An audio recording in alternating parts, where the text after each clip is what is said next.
The signal arrived on a Tuesday morning, cutting through Earth's communication networks like a blade through silk. Admiral Sarah Chen stood in the war room beneath Geneva, watching the horrific broadcast that had somehow bypassed every security protocol humanity possessed. The massive screen showed children running through corridors that gleamed with alien architecture, their small voices echoing with terror as something pursued them just beyond the camera's view. "How many times has this been transmitted?" Chen's voice remained steady despite the ice forming in her chest. 17 times across 47 systems, reported Lieutenant Morrison, his hands shaking as he manipulated the holographic controls. "It's being broadcast on every frequency the hegemony empire uses for entertainment." Entertainment. The word tasted like poison in Chen's mouth. She watched a little girl with pigtails stumble and fall, her cry of pain synchronized perfectly with the alien commentator's excited chittering. The translation scrolled across the bottom of the screen. The young specimens show remarkable endurance despite their primitive evolution. Where were these children taken from? General Park asked from behind her, his Korean accent thickening with rage. "Colony ship Esperanza," Morrison replied. "6 months ago. We thought it was destroyed by engine failure near the Kepler system. The debris field confirmed total loss of life." He paused, swallowing hard. Apparently we were wrong. The broadcast continued its sick tableau. Human children, some as young as 5, others barely into their teens, ran through what appeared to be an elaborate maze. The walls pulsed with bioluminescent patterns that hurt to look at directly. Alien creatures that resembled a cross between spiders and sharks stalked them through passages that shifted and moved, herding the children toward some unseen destination. "Turn it off," Chen commanded, but her eyes never left the screen. She needed to see. Every detail might be crucial later. "Ma'am, there's more," Morrison said, his voice cracking. "The hegemony is advertising this as their new series, Primitive Hunt. They're calling it the most popular entertainment in their empire. 40 billion viewers for the first episode.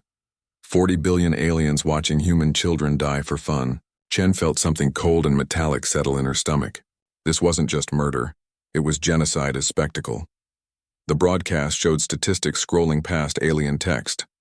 Betting odds. Merchandise sales. The children had been turned into commercial products, their suffering monetized across an empire that spanned 3 galaxies. "Do we have any intelligence on the hegemony's entertainment infrastructure?" Chen asked, turning to face the assembled brass. The room held representatives from every major Earth military organization, plus officials from the colonies. "Limited," admitted Colonel Harrison, the head of strategic intelligence. "We know they use a quantum-entangled broadcast network that reaches every system under their control. The signals originate from entertainment centers on their homeworld, Zakarn Prime. Distance? 412 light-years. Well beyond our current military reach."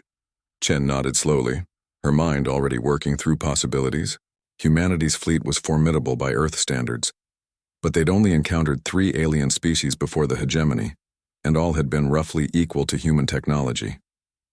The hegemony commanded star systems like humans commanded city blocks. "What about individual insertion?" she asked quietly. The room fell silent. General Park shifted uncomfortably. "Sarah, that's suicide. We don't even know if humans can survive in hegemony space." "Those children are surviving," Chen pointed out. "For now." On screen, a boy who couldn't be older than 8 had found a hiding spot behind what looked like a pillar of living crystal. The camera zoomed in on his face, tears streaming down his cheeks as he clutched a small stuffed animal. The alien commentator's voice rose with excitement as something with too many legs crept closer to the boy's hiding place. "There has to be something we can do," whispered Dr. Yates from Colonial Administration. Her own daughter was only 6. "Anything." Chen studied the tactical displays surrounding the main screen. Ship movements, resource allocations, defensive positions. All of it felt inadequate when faced with an empire that could reach across impossible distances to snatch their children and turn their deaths into entertainment. "What do we know about their security?" she asked. "Unknown," Harrison replied. "But if they're confident enough to broadcast this to the entire galaxy, they either don't consider us a threat, or they're certain we can't reach them." "They're right about our fleet," Chen said slowly. "But they might be wrong about individuals." She turned to Morrison. "Pull everything we have on stealth insertion technology. Deep space survival suits, quantum masking systems, anything that might get one person close to their homeworld undetected. Admiral, General Park said carefully, even if we could get someone there, what could one person do against an entire planet?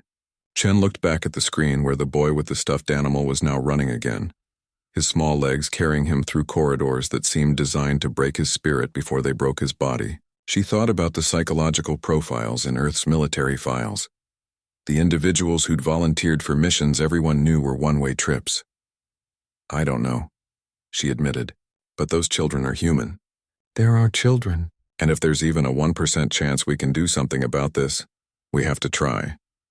The broadcast shifted to show a scoreboard with names in human script next to alien symbols, a betting pool on which child would survive longest. Sarah Chen felt her humanity crack just a little, and in that crack something darker began to grow. Contact Special Operations Command, she ordered. Find me someone who doesn't exist on any official roster. Someone who's already dead according to their records. We're going to need a ghost. Around the table, hardened military officers stared at the screen where human children died for alien entertainment and began planning the impossible. Marcus Thorne officially died in the mountains of Afghanistan 3 years ago, his body supposedly vaporized in a terrorist bomb blast that left nothing to recover. The military funeral had been well attended, complete with folded flags and mournful bagpipes. His SAS teammates mourned a brother lost to the endless war on terror. The reality was far more complicated. Marcus currently sat in a chair that didn't exist, in a room that wasn't on any blueprint, deep beneath the Swiss Alps. Across from him, Admiral Chen studied a file that would never appear in any database. His reflection in the polished metal table showed a man who'd been carved down to his essential elements by years of operations that couldn't be discussed, wars that couldn't be acknowledged, and missions that officially never happened. Afghanistan, Iraq, Syria, Somalia, Chen read from the file. 47 confirmed eliminations across 12 countries, specialized in deep penetration surveillance and high-value target assassination. She looked up at him with eyes that had seen too much. You're quite the ghost, Sergeant Major. I prefer to think of myself as conceptually challenged, Marcus replied, his Manchester accent barely detectable after years of adapting to local dialects. Present in theory, absent in practice. Chen didn't smile. Neither did the other people around the table. Dr. Elizabeth Vasquez from Xenobiology, Professor Raj Singh from Quantum Physics, and Colonel Harrison from Strategic Intelligence. They all stared at Marcus like he was the equation they needed to solve. The mission parameters are unlike anything attempted in human history, Dr. Vasquez began, spreading holographic displays between them. You'll be traveling to Zakarn Prime, a planet 400 light-years away controlled by a species we know almost nothing about. The atmospheric composition is breathable for humans, but the gravity is 30% stronger than Earth standard. Marcus nodded, studying the alien city layouts that rotated slowly in the air. Massive spires twisted skyward like DNA helixes, connected by bridges that seemed to defy physics. What about the locals? The hegemony are primarily a species called the Vorthak, Singh interjected, manipulating the display to show biological scans. Silicon-carbon hybrid physiology, roughly 7 feet tall with what appears to be a hierarchical caste system. They're technologically advanced but seem to value entertainment and spectacle above military efficiency, which explains why they're broadcasting their crimes instead of hiding them, Marcus observed. Exactly, Chen confirmed. Their overconfidence might be our only advantage. Dr. Vasquez leaned forward. The children are being held in what our translation protocols indicate is called the Entertainment Complex. It's a massive facility in their capital city, designed for live broadcasts across their empire. Based on intercepted signals, we estimate it contains dozens of different shows, with the human children being just one attraction. Marcus studied the architectural scans. The entertainment complex sprawled across several kilometers, a nightmare fusion of gladiatorial arena and television studio. Multiple levels, thousands of access points, and security systems that defied human understanding. Transportation? He asked. Colonel Harrison activated another display. We've retrofitted a deep space reconnaissance probe with quantum masking technology. It's essentially a coffin with life support and basic maneuvering thrusters. The journey will take 18 months in cryogenic suspension, assuming the masking works. Singh added nervously. We're basing the stealth technology on theoretical models of hegemony sensor arrays. If we're wrong, you'll be detected long before reaching their system. And if I'm detected? Then you become another episode of their entertainment, Chen said bluntly. Except this time, it'll be primitive assassin hunt instead of primitive hunt. Marcus appreciated the honesty. He'd accepted suicide missions before, but never one with an 18-month commute. Dr. Vasquez continued her briefing. Once you reach Zakarn Prime, you'll have approximately 72 hours before the next scheduled broadcast.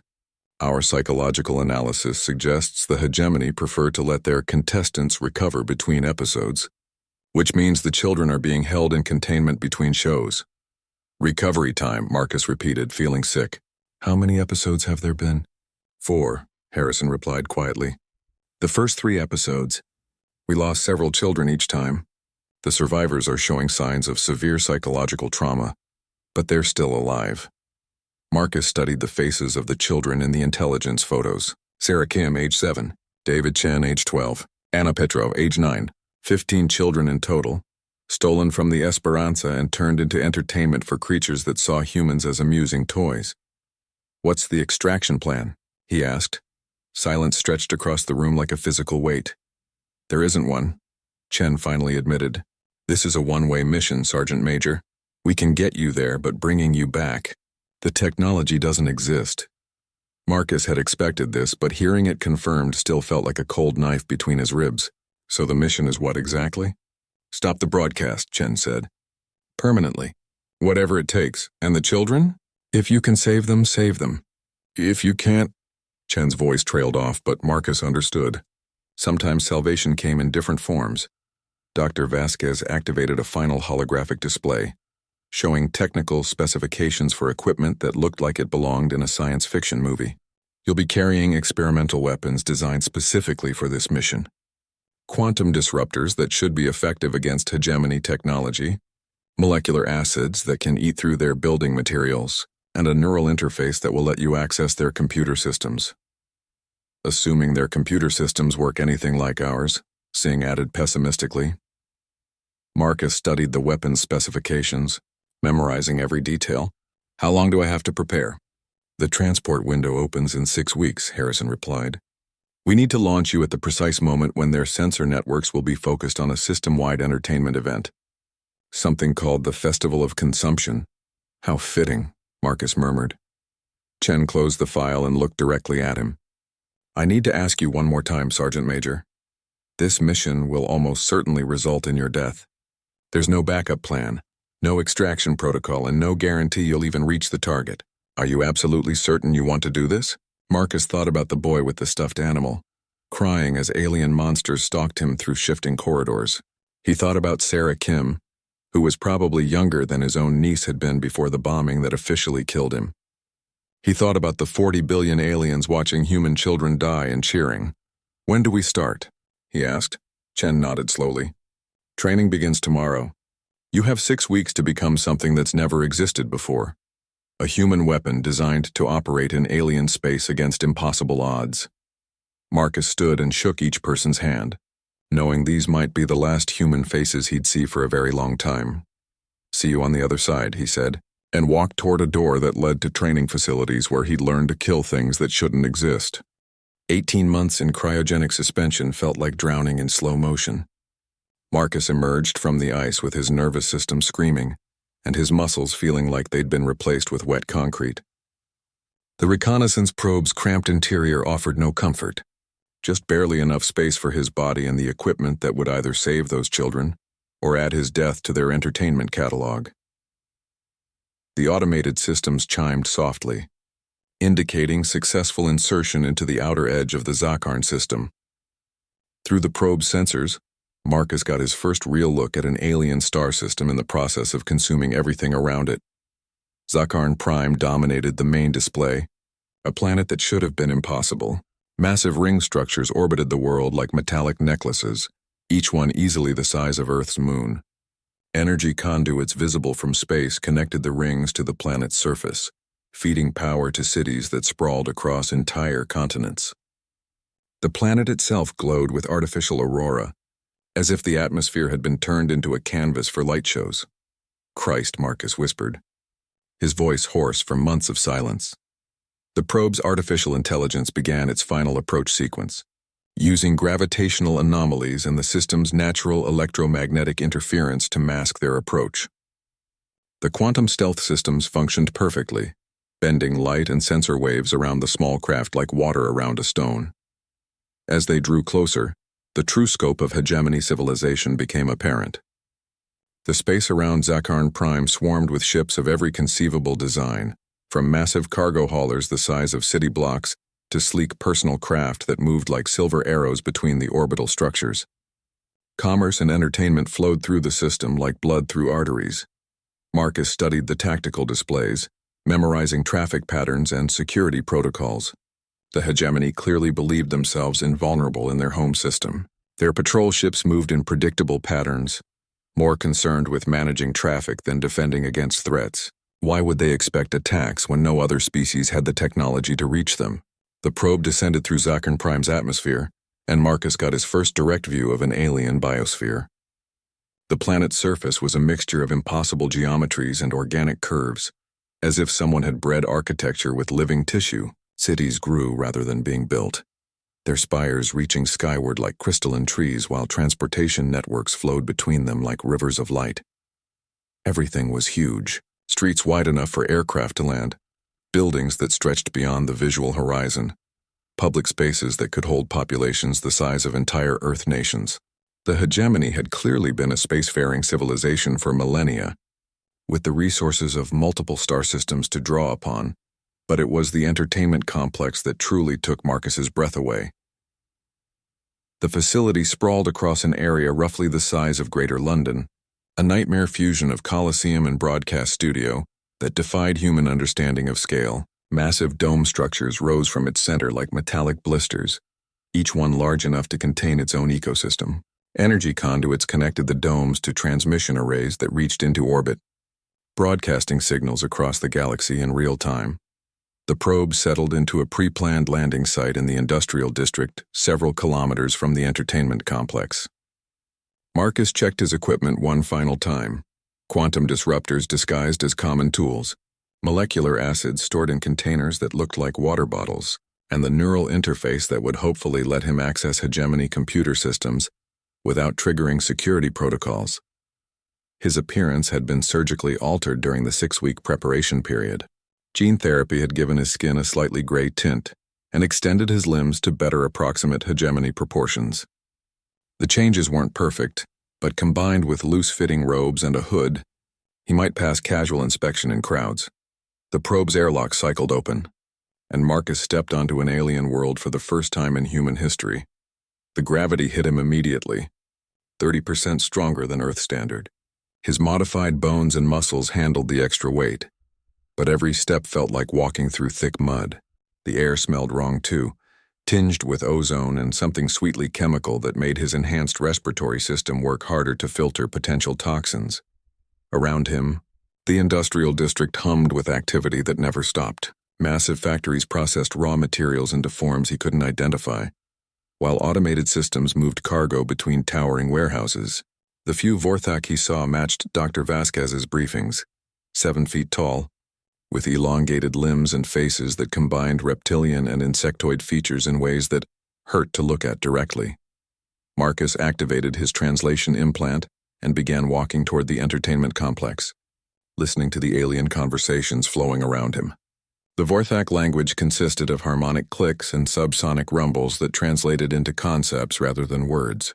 Most discussions focused on work efficiency and resource allocation, but he caught fragments about upcoming entertainment events. The primitive hunt enters its 6th episode tomorrow, one Vorthak said to another as they passed. The betting pools have reached record levels. I wagered heavily on the small one with the artificial animal, the second replied.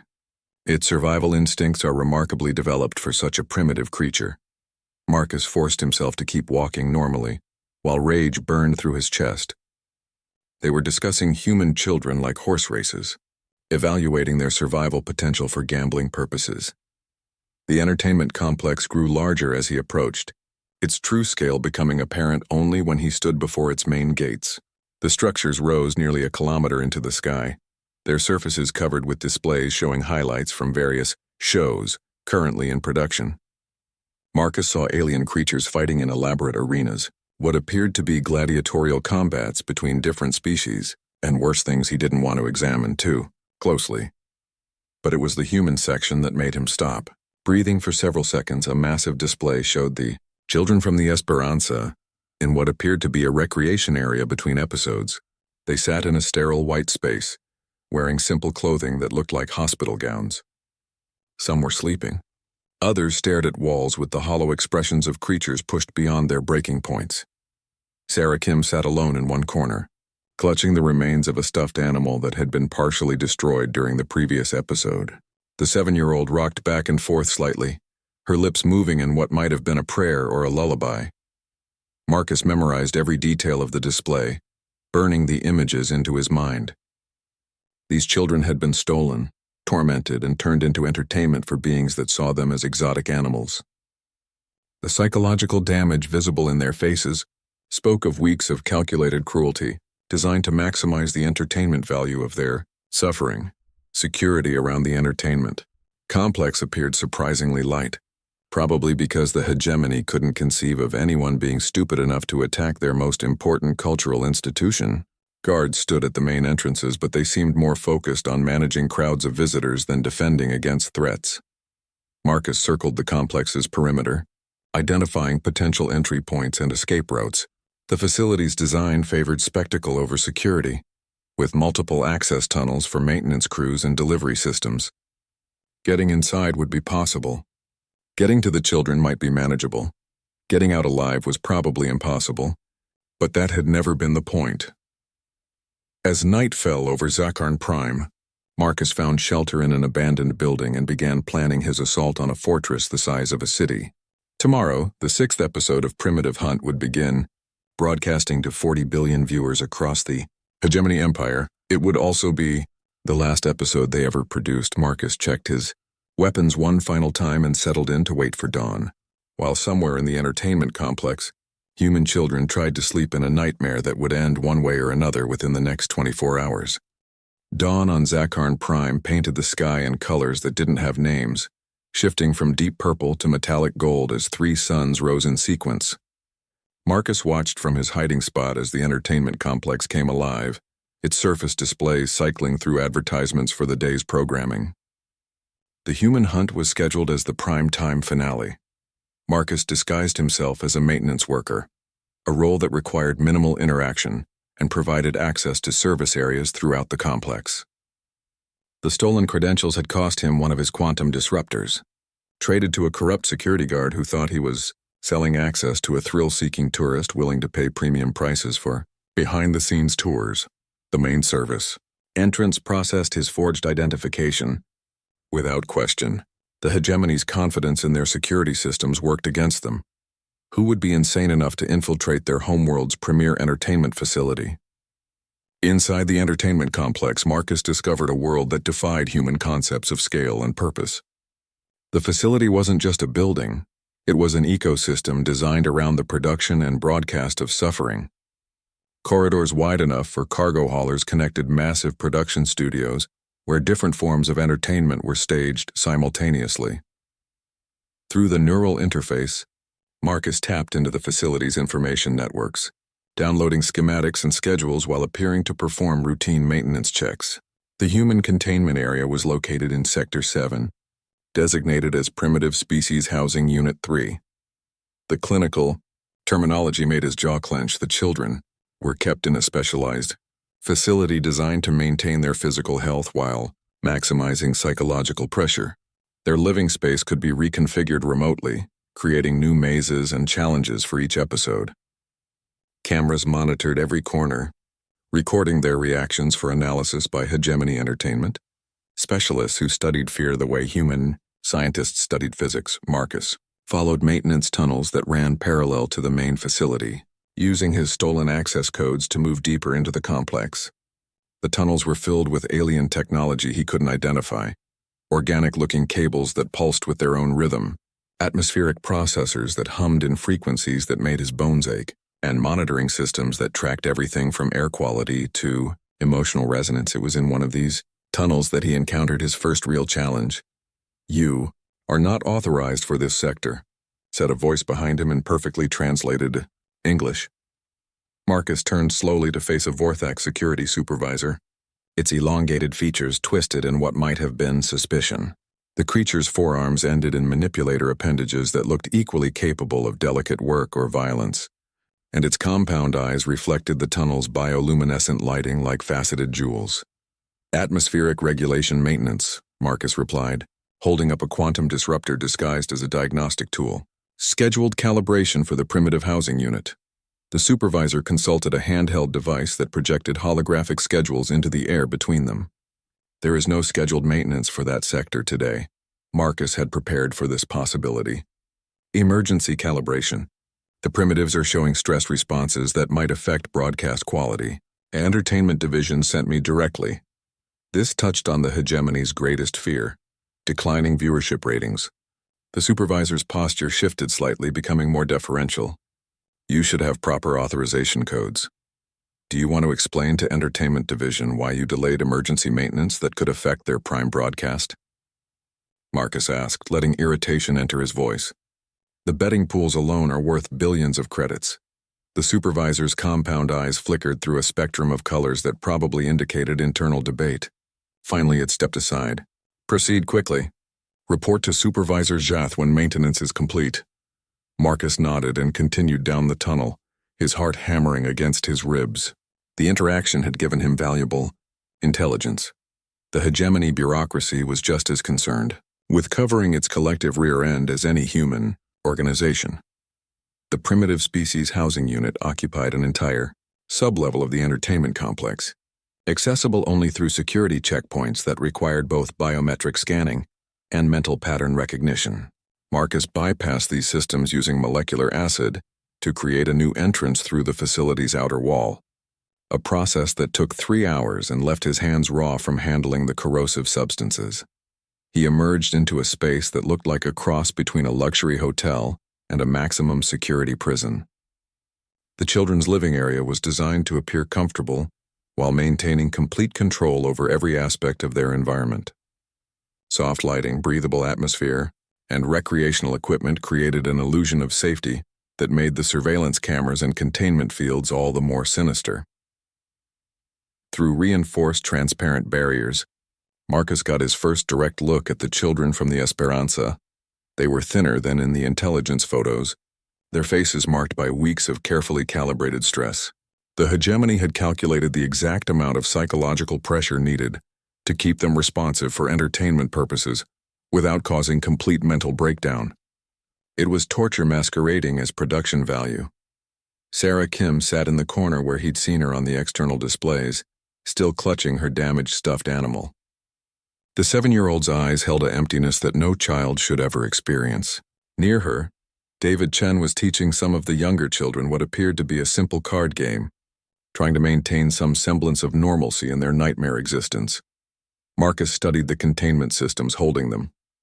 Energy barriers that could be reconfigured instantly, atmospheric controls that could introduce sedatives or stimulants as needed, and monitoring equipment that tracked everything from heart rate to neural activity. The children were living laboratory specimens, their suffering measured and analyzed for maximum entertainment value.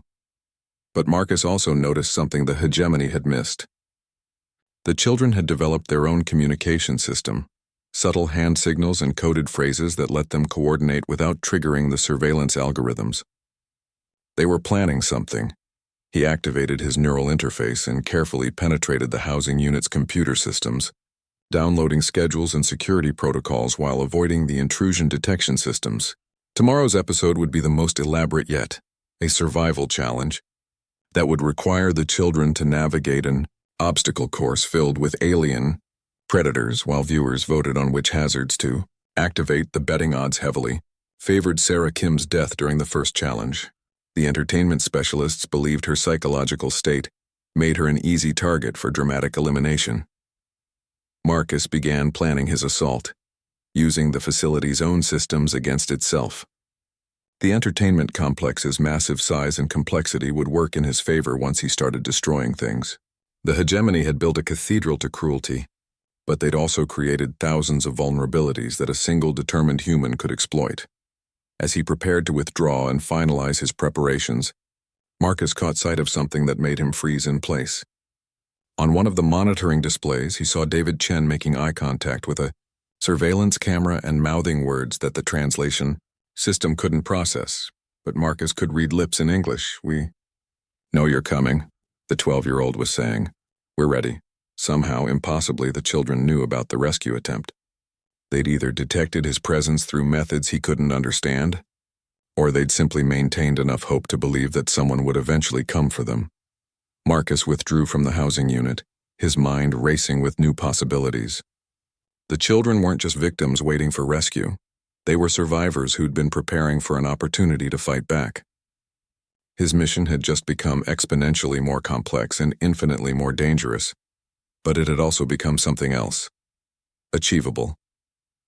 Tomorrow, when the 6th episode of Primitive Hunt began broadcasting to 40 billion viewers, they would witness something unprecedented in hegemony history. They would see what happened when humanity decided to hunt back.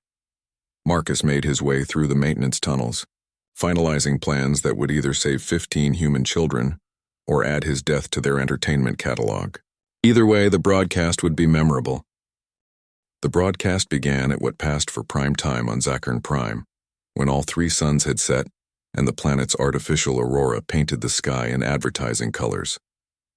Marcus watched from a monitoring station he'd infiltrated, seeing the opening ceremony through the eyes of 40 billion viewers across the hegemony empire. The host was a Vorthak, celebrity whose translated name came across as claw that rends flesh.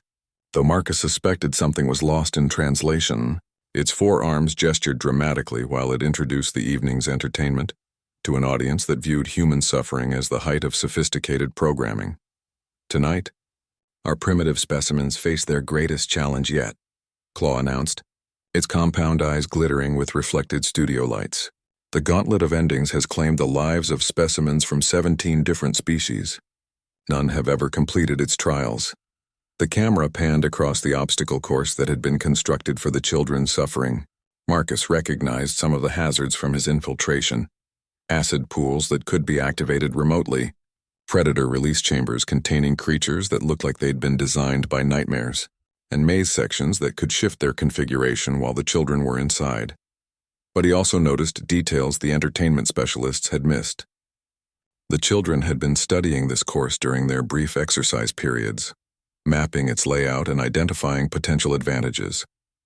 They weren't just going to run blindly into death, they had a plan. "Our betting pools have reached historic levels," Claw continued. 47 billion credits wagered on which specimen will provide the most entertaining demise.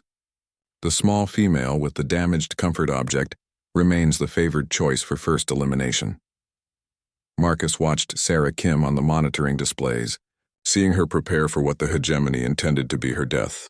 The 7-year-old had braided her hair back and hidden her stuffed animal inside her clothing, creating a small bulge that could be mistaken for nervous tension. But Marcus could see the determination in her eyes. This child had been broken by weeks of torture, but something unbreakable remained at her core.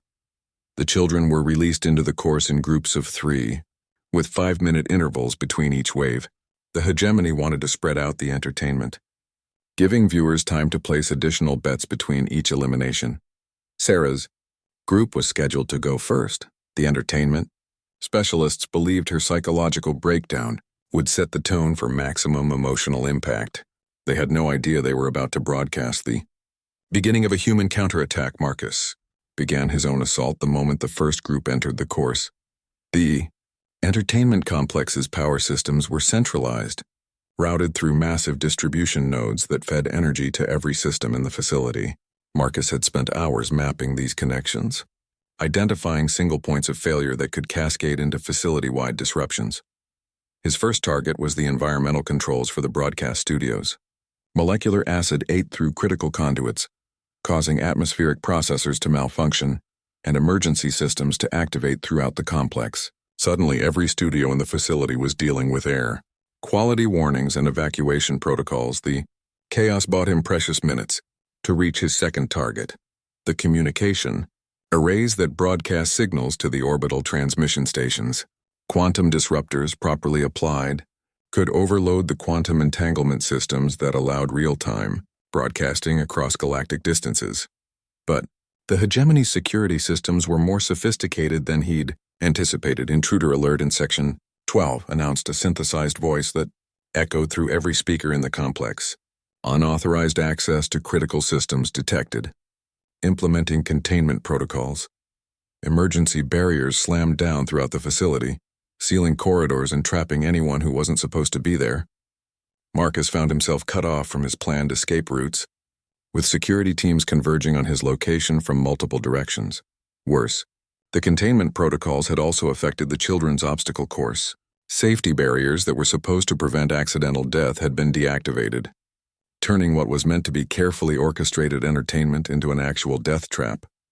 On the monitoring displays, Marcus watched Sarah Kim's group navigate the first section of the course, while automated systems tried to kill them in earnest. Acid sprays activated without warning, predator chambers opened early, and maze walls began shifting faster than the children could adapt. But the kids were ready for this. David Chen had somehow acquired knowledge of the course's control systems, probably through the same observational skills that had let them detect Marcus's presence.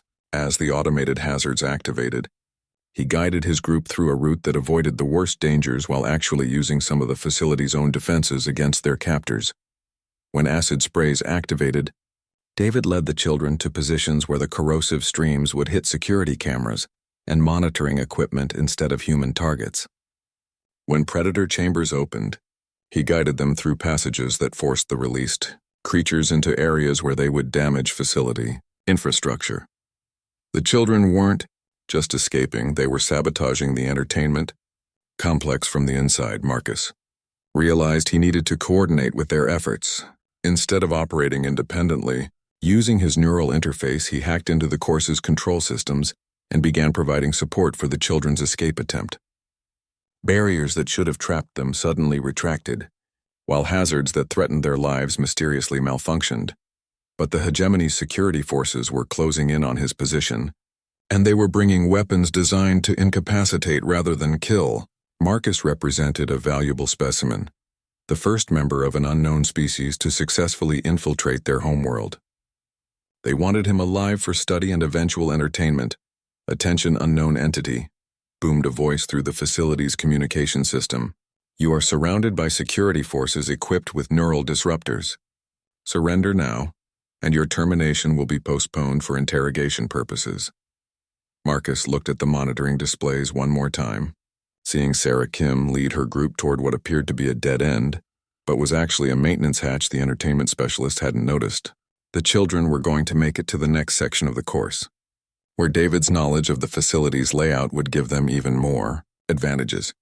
But Marcus's part of the mission was about to end badly. Security forces breached his position from 3 directions simultaneously, wielding weapons that fired coherent energy beams designed to disrupt neural activity. Marcus took down 4 Vorthak guards before a neural disruptor caught him in the shoulder, sending electricity coursing through his nervous system. As consciousness began to fade, he triggered the dead man switch he'd prepared for this eventuality. Quantum disruptors hidden throughout the facility activated simultaneously, overloading power systems and creating feedback loops that would take hours to repair. The entertainment complex plunged into emergency lighting as primary systems failed across multiple sectors. The broadcast to 40 billion. Viewers cut to static just as Sarah Kim's group reached the second section of the obstacle course. But Marcus had accomplished something more important than just disrupting one episode of alien entertainment. He'd given the children the chaos they needed to attempt a real escape. And he'd demonstrated to the hegemony that humans were far more dangerous than they'd believed. As Vorthak security forces dragged his unconscious body toward interrogation facilities, emergency teams throughout the entertainment complex struggled to restore power to systems that had been systematically sabotaged by someone who understood their weaknesses better than they understood their own technology. In the darkened obstacle course, 15 human children began implementing an escape plan that would either free them from their nightmare or add their deaths to the chaos that had suddenly transformed their prison into a battlefield. The hunt was no longer entertainment. It had become war. Marcus regained consciousness strapped to an examination table that adjusted its restraints to match his physiology with unsettling precision. The interrogation chamber was sterile white, lit by bioluminescent panels that pulsed in rhythm with alien equipment he couldn't identify. 3 Vorthak specialists studied him like a particularly interesting specimen, while their instruments probed his neural patterns. Fascinating, one of them chittered to another. The primitive's neural architecture shows clear signs of artificial enhancement. This species has achieved crude cybernetic integration. More importantly, replied what appeared to be the senior interrogator, it demonstrates tactical planning abilities far beyond what we observed in the juvenile specimens. This individual successfully infiltrated our most secure facility and caused system-wide disruptions. Marcus tested his restraints carefully, finding them responsive to his slightest movement. The table's surface seemed to anticipate his intentions, tightening its grip whenever he prepared to struggle. But the Vorthak had made one crucial error. They'd left his neural interface active, probably to study its functionality. Through the interface, Marcus could access fragments of the facility's communication network that hadn't been completely isolated after his sabotage. Emergency teams were still working to restore primary systems throughout the entertainment complex. But more importantly, he could monitor the children's progress through the obstacle course. They'd reached the 3rd section, where David Chen's knowledge of the facility's layout was paying dividends. The 12-year-old was leading his group through maintenance passages that bypassed the most dangerous automated hazards, using service corridors that weren't supposed to be accessible during active broadcasts. But the hegemony's security forces were adapting to the situation faster than Marcus had hoped, sir, announced a guard entering the interrogation chamber. The primitive specimens have breached containment in Section 7. They're moving toward the primary broadcast center. The senior interrogator's compound eyes shifted through a spectrum of colors that probably indicated surprise. Impossible. The juvenile specimens lack the cognitive capacity for coordinated escape attempts. Nevertheless, they've disabled 17 monitoring stations and caused critical damage to 3 separate broadcast studios. Entertainment division is demanding immediate recapture. Marcus felt a cold satisfaction settle in his chest.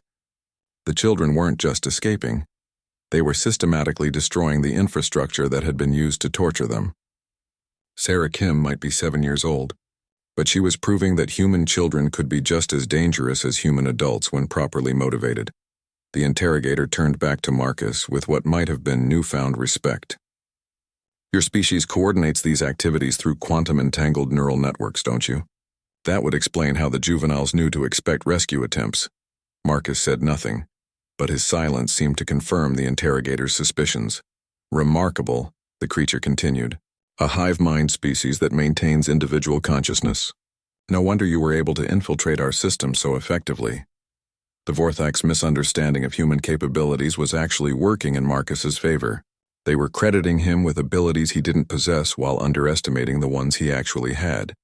Through his neural interface, Marcus began implementing the final phase of his mission. The quantum disruptors he'd planted throughout the facility were designed to do more than just disrupt power systems. When properly coordinated, they could create cascade failures that would cripple the entertainment complex permanently. But first, he needed to escape and reach the children before hegemony security forces cornered them.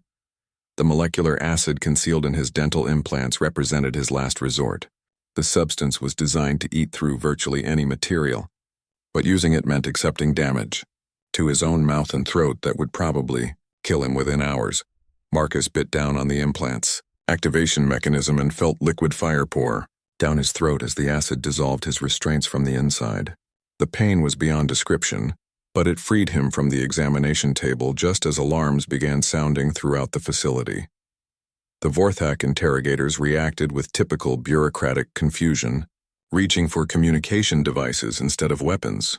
Marcus killed all 3 before they could call for help, using techniques the SAS had taught him for close-quarters combat in hostile environments. Emergency lighting cast the facility corridors in hellish red shadows as Marcus fought his way toward the broadcast center.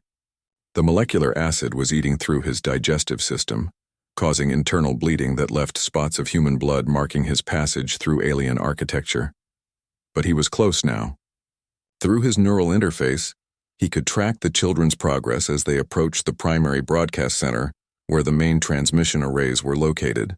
If they could reach those arrays and activate the quantum disruptors he'd placed there, they could send a signal to Earth that would not only confirm their survival, but also broadcast evidence of hegemony war. Crimes to every monitoring station in human space. Marcus reached the broadcast center just as Vorthak. Security forces cornered the children in the main transmission chamber. 15 human kids stood back to back in the center of a room filled with technology that could reach across galaxies, while dozens of armed guards surrounded them with weapons designed to incapacitate rather than kill.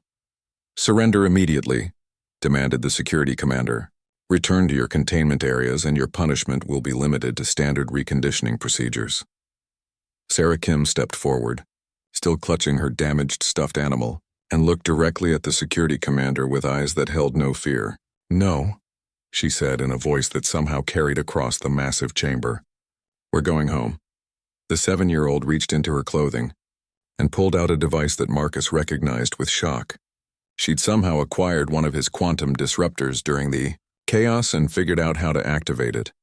The explosion of electromagnetic energy that followed overloaded every system in the broadcast center, sending feedback pulses through the transmission arrays that reached orbit in microseconds. The signal that burst from Zakarn Prime's communication network carried more than just evidence of war crimes. It carried the location, coordinates of the hegemony homeworld, and detailed intelligence about their military capabilities. But the electromagnetic pulse also brought down the chamber's life support systems and activated emergency containment protocols designed to prevent facility-wide destruction. Blast barriers slammed shut, sealing everyone inside the transmission chamber as the atmosphere began venting into space. Marcus stumbled into the chamber as the barriers closed, his body failing from acid damage but his mission finally complete. Around him, Vorthak security forces collapsed as their breathing apparatus failed in the deteriorating atmosphere. The children gathered around him as he fell, their faces reflecting the emergency lighting like young angels in an alien hell. "Did we do it?" David Chen asked, his 12-year-old voice barely audible over the sound of failing life support systems.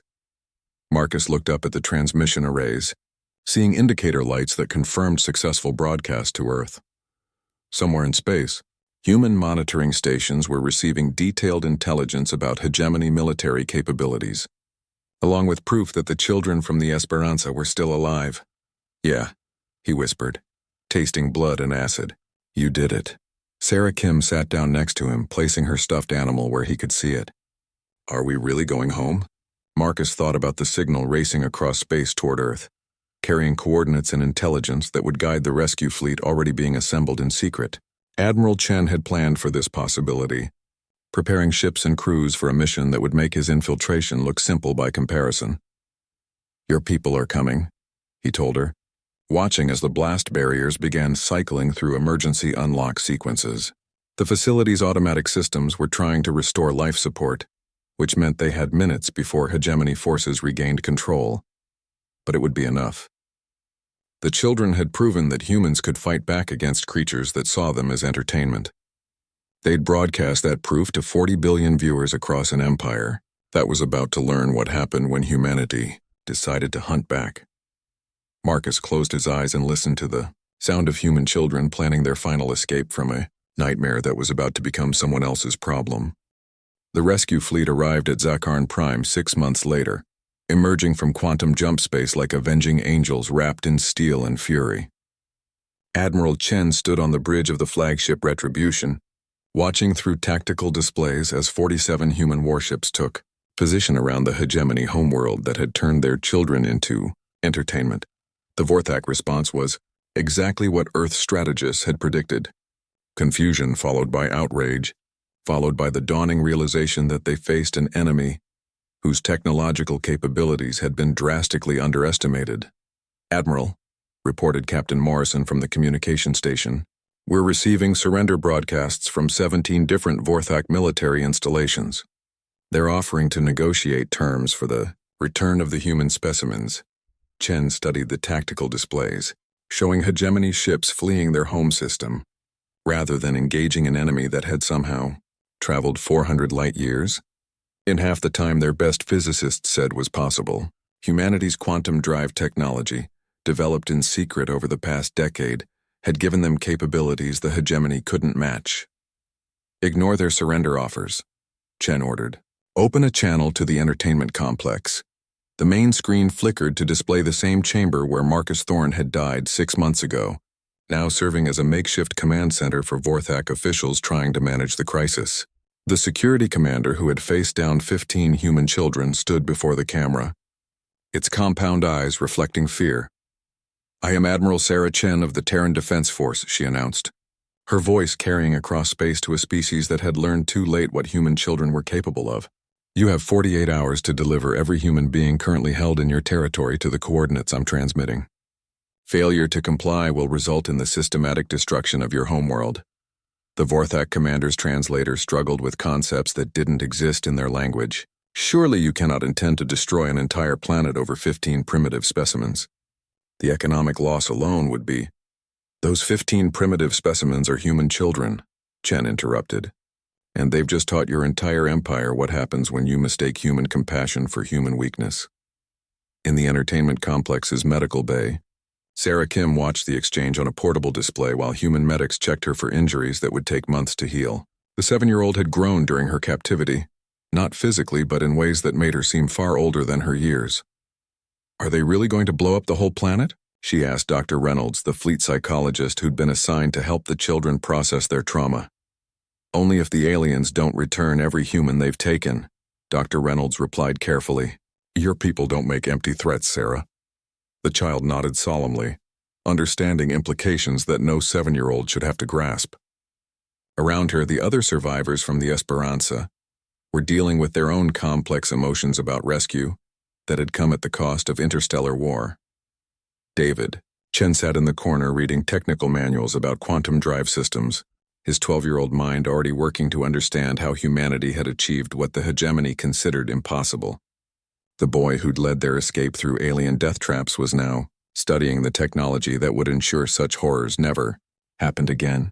But it was Marcus Thorne's memorial that drew the most attention from the rescued children. The SAS operator's body had been recovered from the entertainment complex, along with detailed recordings of his infiltration and sacrifice. The memorial display in the fleet's chapel showed his service record, or at least the parts that could be declassified, alongside messages from the children he died to save. Sarah Kim had left her damaged stuffed animal at the memorial, along with a note written in careful 7-year-old handwriting. "Thank you for keeping your promise." The hegemony's compliance with Earth's demands came in stages, as alien bureaucrats across their empire scrambled to locate and return every human being they'd taken for entertainment purposes. The final count was staggering. Over 300 humans from a dozen different ships and colonies, some held captive for years. Each rescue revealed new horrors.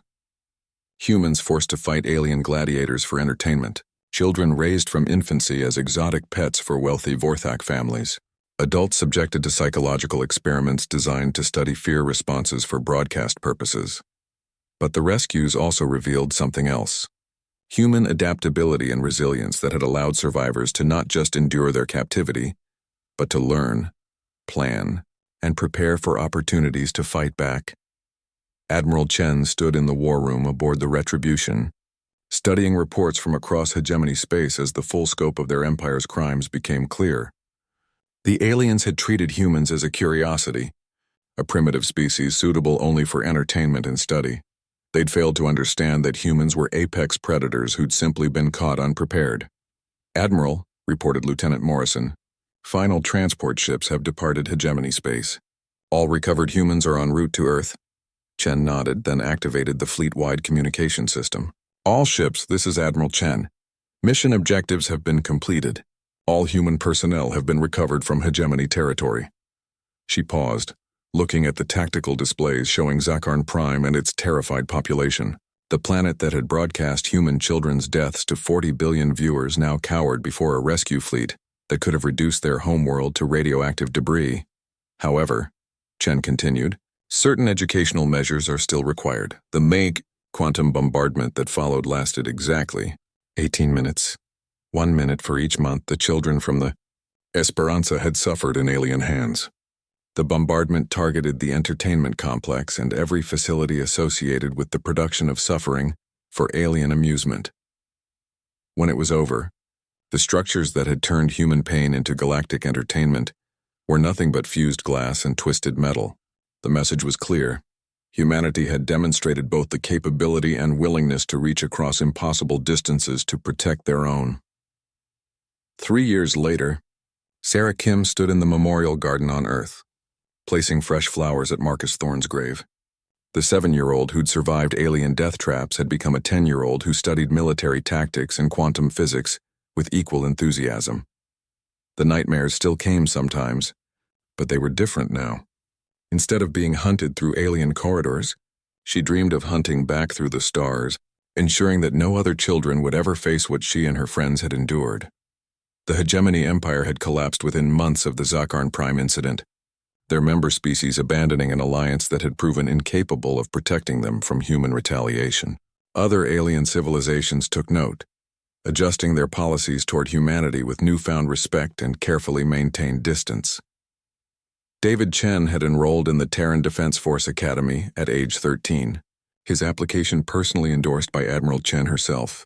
His thesis on asymmetric warfare in post-contact civilization was already being studied by military strategists across human space. But it was Sarah Kim's words, carved into Marcus Thorne's memorial, that captured the real lesson of the entertainment complex. He taught us that being small doesn't mean being helpless. Being human means never leaving family behind. The galaxy had learned what happened when they mistook human children for entertainment. The survivors would spend their lives ensuring that lesson was never forgotten. Somewhere in the depths of space, monitoring stations continued to broadcast a single message on frequencies the hegemony had once used for entertainment. Humanity remembers. Humanity protects its own. Humanity hunts back. The message would continue broadcasting until every alien civilization understood the price of turning human suffering into entertainment, and long after that, just to make sure the lesson remained clear. The ghost from the SAS had kept his promise, and the children he'd died to save would spend their lives keeping his memory alive.